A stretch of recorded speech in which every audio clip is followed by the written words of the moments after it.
gone 8:45. Sorry, 9:45 a.m. as we head towards closure, and we are still hoping to get in touch with Hamza Chalan and taking a look at someone who is a storyteller, but also looking at Salam Media in terms of looking at a campaign where we will be embarking on an audio production story telling campaign inside Gaza, and Hamza has been in Gaza, and this is all part and parcel of our project of our ongoing initiatives to support our humanitarian journalism activities.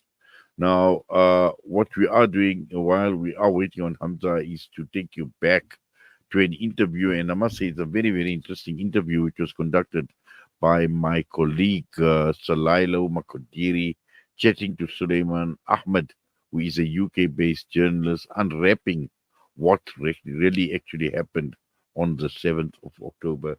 So let's just spend a few minutes watching, and let's take a look at what Selaelo Makhwidiri had to say to my guest. Welcome back. You're still tuned in to News and Views. This is a special broadcast commemorating October the 7th. We're 1 year in, and the devastation has not gotten any better. The aggression and the mass genocide machine, the Israeli mass genocide machine, is still rumbling on. And in a bit, we'll be speaking to Sulaiman Ahmed. He's the host of Sulaiman Unfiltered on Rumble. Sulaiman, thank you so much for joining us. Welcome to Salam Media. Really appreciate you giving us your time. I appreciate that you had me and look forward to doing this interview. I think, first and foremost, just a reflection. 1 year, into this genocide, essentially, it's getting worse and worse. The Israeli occupying forces are now even pushing further south into Lebanon, and it doesn't look or feel like there's an ending in sight.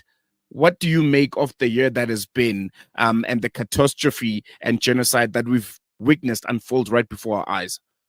Well, it's been a horrific year, a year that we've seen the level of devastation we've never seen it before. The unfortunate thing is that because, as you said, it's been a year, many of us have become desensitized to the horrors that we witnessed in Gaza. We've seen a significant loss of life. According to the Gaza ministry figures, it's over 40,000. Lancelet, a medical a scientific journal, has actually put the numbers closer to 180,000. And I think those numbers are probably more closer to truth, maybe even bigger, because remember, Gaza is 2.3 million people in a significantly dense area, largely a child population. The vast majority of people in Gaza are children. And so when you're bombarding, using bunker buster bombs, white phosphorus, your intent is, as you said, to genocide. Your intent is to basically cause the maximum level of civilian casualties. And that's what we're seeing now. Gaza, people are basically dying, people are displaced, and they don't have access to basic food and water. It's one of the biggest horrors we've seen in our lifetimes, if not even longer. And I think, in your opening statement, you mentioned something that was quite important. The fact that it's starting to feel like the world is being desensitized to this. It's no longer as shocking as it used to be. I remember in the early days after October the 7th, when the numbers were coming in about, how many people have been essentially murdered, it would be a gasp. Social media will be on an uproar. And right now, it just feels, as you said, it doesn't, to a lot of people, it's just another social media post. You scroll by it. It's just another headline. You scroll by it. Is there a way for the world to try and not fall into that trap? Because if we do become desensitized, we're essentially playing into the hands of, the Zionist regime, this genocidal machine, because that's what they would want. When the world doesn't care about the people of Palestine, people of Gaza, and everyone just moves on with their lives. Is there a way to mitigate the desensitization, as you mentioned? Yeah, I think it's a really good question. I think, well, in my view, the way to ensure it doesn't happen is to keep telling people the truth about what's happening in Gaza, keep speaking about it, continue to provide images, videos of the mass killing and murder in Gaza. But in addition to that, just to demonstrate the fact that we have been desensitized in the last couple of weeks in Lebanon, the Israeli regime has killed over 2,000 people. And just to give you an understanding of how large that is, because we've just got used to these large numbers. In the 2006 Lebanon-Israel war, the war that lasted more than 30 days, where Israel attempted to invade Lebanon, South Lebanon, there was only from the Lebanon side 1,000 to 1,200 casualties. From the Israeli side, it was much less. I believe it was in close to 50 casualties. Despite that being the case, right now, in these last 2 weeks, we've had double those casualties, double of those deaths, and significant number of people wounded. So people have been desensitized. I think the way to ensure that we aren't is to continue speaking about the horrors of what's happening now in Lebanon, the horrors that are happening in Gaza, and continue to speak about it both on social media and outside of social media. That's the only way to continue exposing what they are doing. I think if there's another thing that is really stood out for me, and that is actually really concerning, is the role of the media. Number one, maybe we can chat a bit about just the general reporting from big media, which essentially control the world narrative, Western media. What do you make of the reporting since October 7th? How have you seen it gradually change and morph to what it is right now? Well, I've always had an issue with the reporting on mainstream media. It's basically lost what media was about. Media was about holding power to account, and it's not had that for a while. Not just this incident, but previous Israeli incident, the mainstream media has always played defense for their actions. You look at Karsled, you look at the bombing of Al-Shifa in the past before October the 7th. None of these things were reported in the manner that they should be reported, the level of bombardment and killing that was occurring. Separate to that, since October the 7th, they have been playing a significant amount of defense for the Israeli regime, both in the United Kingdom and the United States and the wider world. And they're being called out for that. I mean, just yesterday, there was a CBS reporter. CBS is a channel in the United States who attempted to self-emulate himself. And the reason for that is because of the biased nature of reporting for his channel, as well as generally mainstream media. They've also removed and let go a number of people if they were reporting in a non-pro-Israeli way. I'm not even speaking about relaying or reporting in an unbiased way, but because they were reporting in a non-pro-Israeli way, for that reason, they were removed from their position as journalists or anchors. The reason why the Israeli war crimes, the Israeli genocide of Gaza was exposed in real time wasn't because of mainstream media. It was specifically because of two social media channels, which is Twitter and TikTok. Twitter was, generally speaking, a free speech platform, and so was TikTok. Even then, they weren't completely free speech, but they were enough that the crimes of the Israeli regime were exposed. You saw on Twitter, many of us basically be able to do that, become extremely big for that reason, because there was nobody disseminating that information. And what you really saw from social media was that the world was with Palestine. And can we, safely say that mainstream media, even, going forward years from now, has completely lost its credibility? Citizen citizen journalism is where it's at right now. If you're looking for real credible news, there's just no space anymore to believe what's happening when it comes to mainstream media and how they report. Just going forward into the future, there isn't a space for them anymore. There's no credibility. Is that what one of the things that we can say we're taking out from this genocide that we can carry forward into the future? 100%. The mainstream media has lost all credibility.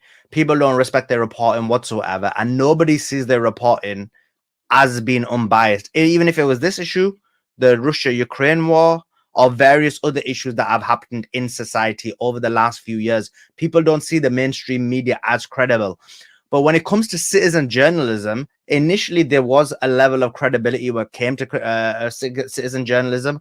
But now what we've seen is, again, with citizen journalism, there is a number of propaganda machines out there. Remember, for example, Israel has multi-layered approach to their propaganda machine. And one of them is to basically have social media influencers on their side. As an example, through various institutes such as Prager University, Influenceable, they actually pay people to write specific tweets. Then they have certain influencers on their books. So even when it comes to citizen journalism, one shouldn't just automatically assume that they are the arbiters of truth, but one needs to now discern the truth from falsehood, analyze, comprehend, and use your rational mind. And just looking at citizen journalism and also media as as an institution, how can people go about picking and choosing which platforms can give credible news? What are some of the key things to look out for when you're looking for a source for information and news, essentially? Yeah, I mean, I wouldn't say any social media platform is the arbiter of truth, but I do think that Twitter and TikTok are probably better than most others. But then when one looks at that, you should read the information, analyze it, and research it. Now, the issue you have is, as you mentioned, on social media. So, for example, Twitter. I would say Twitter is one of the best platforms. But then what happens on Twitter is although there is free speech, the Zionist propaganda is, due to the algorithm pushed a bit more. So what I'd say to an individual person is to look at the information, look at the credibility of the person, look at whether they're able to back up what they've got to say, and then analyze it for truth or falsehood, and then look at the data. That's what you got to do. We're really in unparalleled time, a time of complete disinformation, misinformation, and fake news, and therefore we need to be able to disseminate truth from falsehood, and it's not easy because we've seen many psyops happen. On October the 7th was one of the biggest propaganda campaigns there is, and there'll be many more of those. And so being able to do that is extremely important, because it is the aim of the elite class to basically manipulate the rest of us to kowtow to their demands. And one thing that really stood out for me while I was busy doing my research was actually Google. I think if anyone watching or listening right now can just on their computer or phone, just Google October the 7th, and just the narrative is spun in a way that it favors this Israeli regime. I mean, the headlines are quite staggering. It's like Israeli commemorates 7th of October by shelling Lebanon. The amount of people that were killed since October, I mean, Israelis that have been killed since October the 7th is this much. Is Google also, a platform that has also lost much of its credibility on how they, put out the headlines out there? I mean, to find anything that has to do with Palestine regarding October the 7th and headlines that show what really happened, you have to click 2 or 3 pages forward. What do you make of this? What do you think about it? Yeah, I think it's a really good question. Google searches is highly, highly influenced by Israelis controlled by them, and significantly you're not able to disseminate the truth. And in addition to Google, you got Wikipedia as well, which when you look at the Wikipedia edits, they are significantly edited by pro-Israelis. Remember, the vast majority of people are for Palestine, and if you look at what's happened on October the 7th, I think myself and many others exposed many of the lies about October the 7th, much of the propaganda, because they wanted to memorialize October the 7th as one of the biggest events in history. I mean, they call it the second Holocaust. They call it the second biggest event against Jewish people since the Holocaust. And much of what they said in terms of October the 7th are propaganda, are lies, and don't have any basis. And Google is a prime example of that. YouTube is another example of that. Wikipedia is another example of that. Facebook, Instagram are other examples of that. So there are significant media platforms that do not allow the truth and do not allow the dissemination of truth. And another thing, just still sticking with the theme of media, another thing which is quite concerning right now is the amount of journalists that are being killed in Gaza. I mean, the CPJ, the Committee to Protect Journalists, estimates that there's more than 128 journalists that have been killed. I think in almost every, whether it's a war or aggression, journalists enjoyed a bit of protection. A press vest would, in a way, protect you essentially. But there seems to be a concerted effort by the Israeli occupying forces to target journalists. Why is this? Why this time around the targeting of journalists, in your opinion, has been a priority, if I could put it that way, for the Israelis? Yeah, I mean, the reason they've been targeting journalists is actually really basic. The reason is they don't want them to be reporting on the truths of what's happening in Gaza. They don't want them to be providing the videos, images, and real life situations where a mass genocide is happening, where war crimes are occurring on a daily basis. And so for that reason, the journalists have been targeted. In addition to that, they've been targeting hospitals. And the reason for the hospital is to inflict the maximum amount of pain and suffering. Every single hospital in Gaza is either non-functional or is basically on its knees. It's almost not functioning. That's the problems of what's occurring in Gaza. And so the reason you basically target journalists is because many of the journalists have risked their lives and actually have given up their lives because of the targeting of the Israelis, because they were disseminating the truth. You saw, for example, just now, when they were about to invade Lebanon, they shut the Al Jazeera offices who were also reporting on their actions. So the reality of it is because journalists are holding their crimes up for the world to see. You saw in the ICJ, a lot of what was reported was by independent journalists on the ground who later were killed by Israel. And so in reality, the reason they're targeting journalists is because, they want to hide the truth. And just lastly, before I let you go, for all of us all across the world, people that have these kinds of platforms, and the one that you have, going into the next year or the next phase of this genocide, what should be our primary focus? And how should we, because as much as there's our side, there's also another side, which is pro-Zionist, pro-Israeli, and they have their own agenda.